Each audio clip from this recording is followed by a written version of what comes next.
नमस्कार आदाब दोस्तों, हिंद वॉइस में आपका स्वागत है। मैं हूं कराम। चुनाव आयोग पर हत्या का केस चलना चाहिए। जी हां, चुनाव आयोग पर हत्या का केस चलना चाहिए क्योंकि उसी के कारण कोरोना का विस्फोट हुआ है।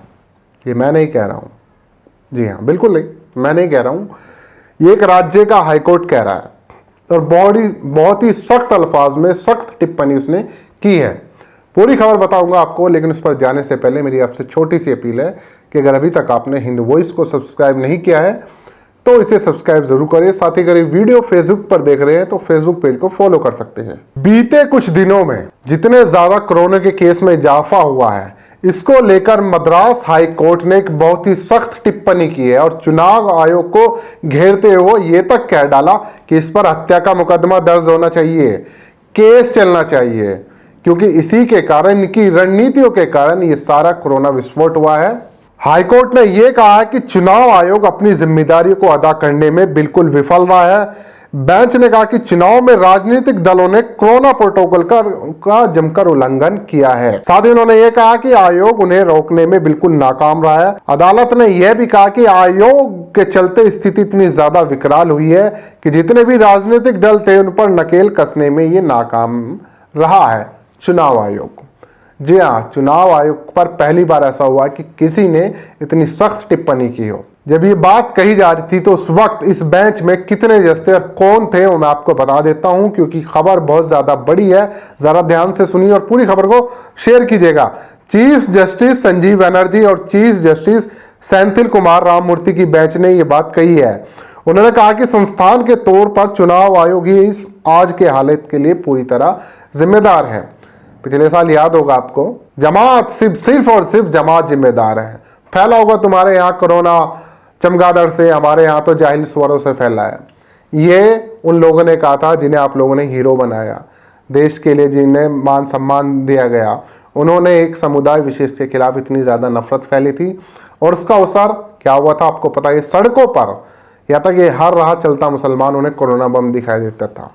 ये हालात थे पिछले साल के। लेकिन इस बार 5 राज्यों के चुनाव में इतनी ज्यादा गैर जिम्मेदाराना जो रवैया रहा है चुनाव आयोग का, कोई किसी तरह का प्रोटोकॉल नहीं बनाया गया है, किसी तरह का कोई ब्लूप्रिंट नहीं है, जिसको लेकर अब पहली बार मद्रास हाई कोर्ट ने ये सख्त टिप्पणी की है और उन्होंने ब्लूप्रिंट मांगा है। इससे क्या मांगा है और किस चीज का अल्टीमेटम दिया और साथ ही एक धमकी भी दी है कि मतगणना नहीं होने देंगे अगर आप ब्लूप्रिंट नहीं देंगे।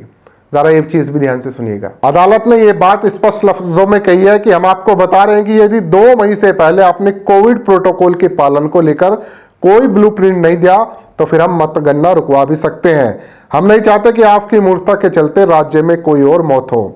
इसके अलावा कोर्ट ने यह भी कहा कि किसी भी कीमत में कोरोना प्रोटोकॉल के उल्लंघन के बीच मतगणना जारी नहीं रहेगी। अदालत ने यह भी कहा कि जनता का स्वास्थ्य हमारे लिए सबसे अहम है और इससे किसी भी तरह का समझौता नहीं किया जा सकता। अदालत ने कहा कि संवैधानिक संस्थाओं को जिम्मेदारी के साथ बर्ताव करना चाहिए। यानी कि पहली बार ऐसा हुआ कि कोई हाईकोर्ट इतना ज्यादा नाराज हुआ है।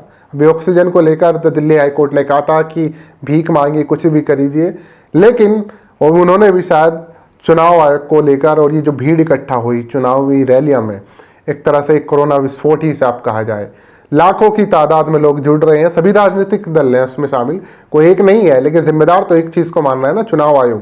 अगर वो प्रोटोकॉल बनाता, ब्लूप्रिंट बनाता और एक खास तरह की चीजें तैयार करता है कि आप लोग इस तरह से देखिए, लेकिन खुद हमारे प्रधानमंत्री कह रहे हैं, एक तरफ वो कुंभ के मेले पर कह रहे हैं कि भीड़ ज्यादा हो रही है, दूसरी तरफ वो अपनी रैलियों की फोटो शेयर करें कि देखिए बंगाल किस तरह से साथ दे रहा है, जनमानस उमड़ रहा है। अमित शाह कह रहे हैं कि देखिए किस कदर भीड़ है हमारे साथ। बंगाल की जनता परिवर्तन चाहती है और परिवर्तन के चक्कर में ऐसा परिवर्तन देश में हो गया कि हर आदमी आज सांस लेने के लिए मोहताज हो रहा है। अस्पताल जाने से डरने लगे हैं लोग, डॉक्टर के पास जाने से डर लग रहा है। क्यों? उन्हें लगता है कि अस्पताल जाएंगे तो शायद ऐसा ना हो कि वापस ना लौट पाए, क्योंकि अस्पतालों का हालत देखिए, कहीं ऑक्सीजन लीक हो जा रही है, कहीं ऑक्सीजन खत्म हो जा रही है, किसी के पास ऑक्सीजन है ही नहीं। ये हालात देश में, राजधानी दिल्ली में इतने बुरे हालात हैं कि गंगाराम जैसे अस्पतालों में ऑक्सीजन नहीं है, बड़े बड़े अस्पतालों में ऑक्सीजन खत्म हो गई है और उसके चलते मौत हो जा रही है, तो लोग डर रहे हैं। और ऐसे में चुनाव आयोग फिर भी चुनाव कराने में तैयारी है, लगा हुआ है। 2 चरणों में चुनाव रह रहे हैं, उनको भी कराना है, एक बार में नहीं निपटाए गए, कराए जा रहे हैं, कराए जा रहे हैं, कराए जा रहे हैं। अब देखिए हाई कोर्ट ने क्या कह दिया है। ये बहुत सोचने वाली बात है दोस्तों, आप लोग उसका ज़रा ध्यान दीजिए और वीडियो को ज़्यादा से ज़्यादा शेयर कीजिएगा। मिलते हैं किसी और एपिसोड में।